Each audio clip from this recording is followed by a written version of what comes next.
fall is quickly approaching out here in mid-Appalachia. And you can see, because, I don't know if you can tell, our trees are starting to change colors, which means I'm running out of time. We have a ton of trees that we have to clear this year, and I have a bunch that are standing dead, but I won't really easily be able to tell which one is which if there's no leaves on them. So today I'm going to be going on a hike through 3 areas that are in kind of our immediate walkable area that we're going to be working on. One of them is what we call the orchard, and that's where we want to put an orchard. So I'm really deciding if I just want to completely clear it. I don't know.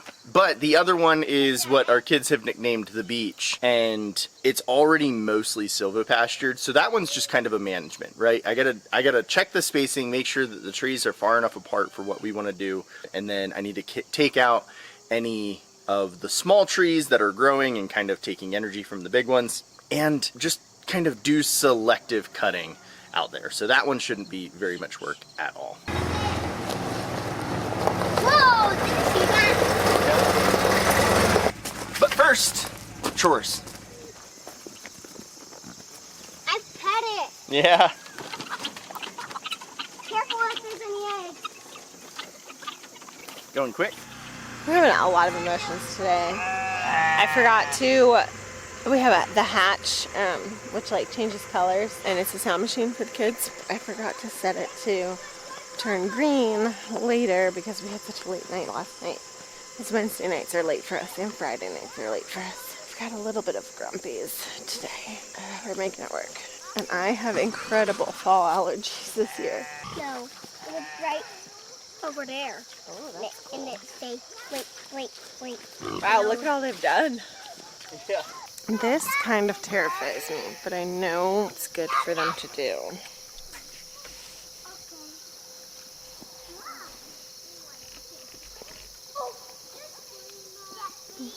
We're gonna move the sheep over to here.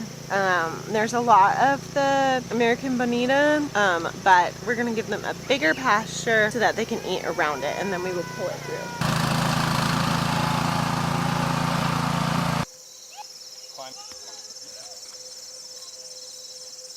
So this plant here is called white snakeroot, and it can be very toxic to most livestock. One of the reasons is it causes a bunch of different issues. It can cause tremors, it can seep into the milk, seep into the meat, and it can even cross over into humans and cause a really big problem. So you might ask, why are our sheep in here then? Well, notice all the other forage that's available in this little paddock. We're not really concerned with it because they don't like this stuff. It's not something they like the taste of. It's not even something that they'll go after accidentally. They don't eat it unless they're forced to. So if you leave them in one space for too long, then yeah, they're gonna eat it because they're not gonna not eat. But if you give them access to an abundance of different options inside of the pasture, then they're gonna ignore it and completely leave it alone. They might nibble on it to see what it is, and that won't hurt them really. Now, this plant doesn't really serve a purpose. It's here, we're gonna pull it up as soon as we get rid of the sheep in this pasture. We're gonna yank it out of the ground, and we don't want it to come back. But we're also not gonna not use a pasture because some of it is present. This is where this really becomes more of a problem when you're looking at more modern styles of husbandry, where they're leaving animals in the same pasture for months at a time, or weeks at the very least. We're moving our sheep.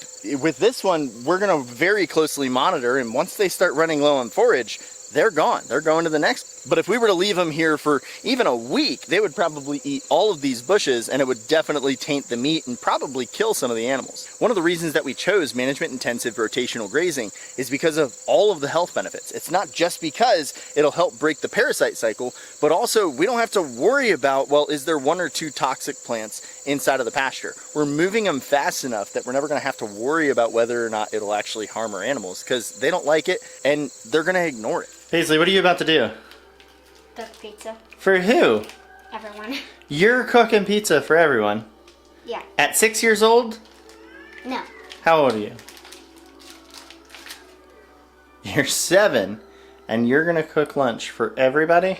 Mm-hmm. That's pretty cool. Is this the first time you're cooking lunch alone? No. No? No? Cooking pasta before alone. Yeah, you cook pasta before alone? Yeah. Are you gonna start cooking more?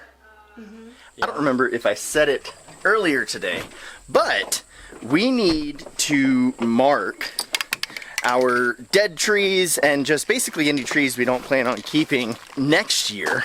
So that way, one, we can cultivate our silvopasture, and two, I know which trees don't produce leaves because we're about to start losing the leaves on our trees, and then I'm gonna spend a lot more time figuring out which ones are worth keeping. So basically the two tools I'm gonna use for this is gonna be a measuring tape and a can of spray paint. We've only got like 30 minutes to do this, and so we probably won't get it all done today, but it'll be nice to get most of it done. So the easiest way for me to do this is to figure out which ones are dead and just not growing anything. So I'm gonna look up. Some of them are pretty obvious. Even though this one is growing stuff, it looks pretty dead up here and probably won't grow much more. Other ones like this tree didn't grow leaves all summer long, so it's definitely gonna be going. And when we come and look down at the trunk over here, you can tell that this tree looks pretty dead. So since this one's already dead, it's just gonna be getting an X on either side, so that way I don't accidentally miss it. Now when I'm looking at trees that I want to keep, a lot of times I probably won't keep these triple trees, but this is right in the center of this pasture, and when you look at the canopy, it actually looks pretty healthy. So at least for this year, we're gonna keep it. So one of the critical parts for silvopasture is basically just giving the trees enough room to be able to grow to their full capacity. With each tree, that can be a little bit different, but as a general rule of thumb, we're just gonna make sure that the trees we wanna keep have at least a 50-foot radius around them.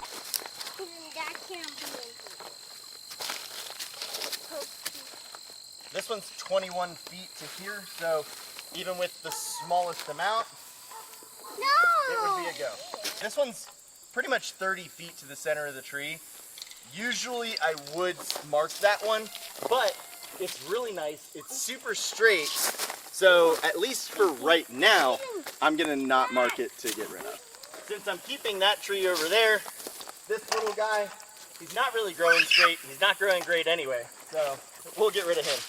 Some of the characteristics you want to look for is good, straight growing trees. You want to make sure that they don't have any type of dead portions on them or dying portions, and you want to make sure that they're producing what you want produced. Now this one's close enough, I don't even have to measure. I know that it's too close, it's not growing straight, it doesn't look healthy, so it's just gonna go. I know one of these in the cluster back here is probably going to be a keeper just because of the distance that it is away. So we gotta look at the tree options that we have and figure out which one's going to be the best one to keep. One of the reasons that we're clearing out these trees is so that way the nutrients go into the tree that we want to keep, and so that way that one does the best and thrives. I've got two good options. This tree right here, and then this one further back. This tree, I don't know if you can tell, it's definitely not growing up straight, and then this one over here is basically dead. These little trees in the middle, they'll definitely get taken out. If I wanted to encourage new growth, I would get rid of all the mature trees and have brand new trees that have already established themselves kept. So looking at all the canopies, I think this one's our keeper. So we'll just take all of these out around it. Now if you take a look around this pasture, it's mostly cleared already. So we're not having to clear a whole lot because a lot of that's already been taken care of. But if we were gonna be starting off a new pasture, like somewhere back in the woods here, we would be having a lot more aggressive clearing. Some of them are pretty obvious. This guy is obviously completely dead. The problem is, he's leaning right over onto our hunting stand. So we'll have to take some care to get rid of him, but he'll definitely be marked to get rid of. If you had asked me 5 years ago where I thought we would be, this is like the last place I would have said. I might have thought that we would have land, and I might have thought that we would be looking at doing this, but the idea of a multi-generational permaculture paradise homestead never occurred to me. I hadn't thought of it, It wasn't on our minds. Like, yeah, it was, hey, we want land. I wanted land, but I didn't even know what I would do with it. I just wanted it. And now I'm looking at parts of our property and thinking, well, what's that going to look like 20 years from now? How are our kids going to appreciate this property? What are we going to do with our grandkids here? It's kind of crazy to think about because it was just something that was never on my mind. Today we went out and it wasn't very long, but we're talking about cutting down trees that have been there for decades. So that way we can make room for the decades ahead. And that's kind of cool to think about. So here's your daily reminder to always be thankful for the process.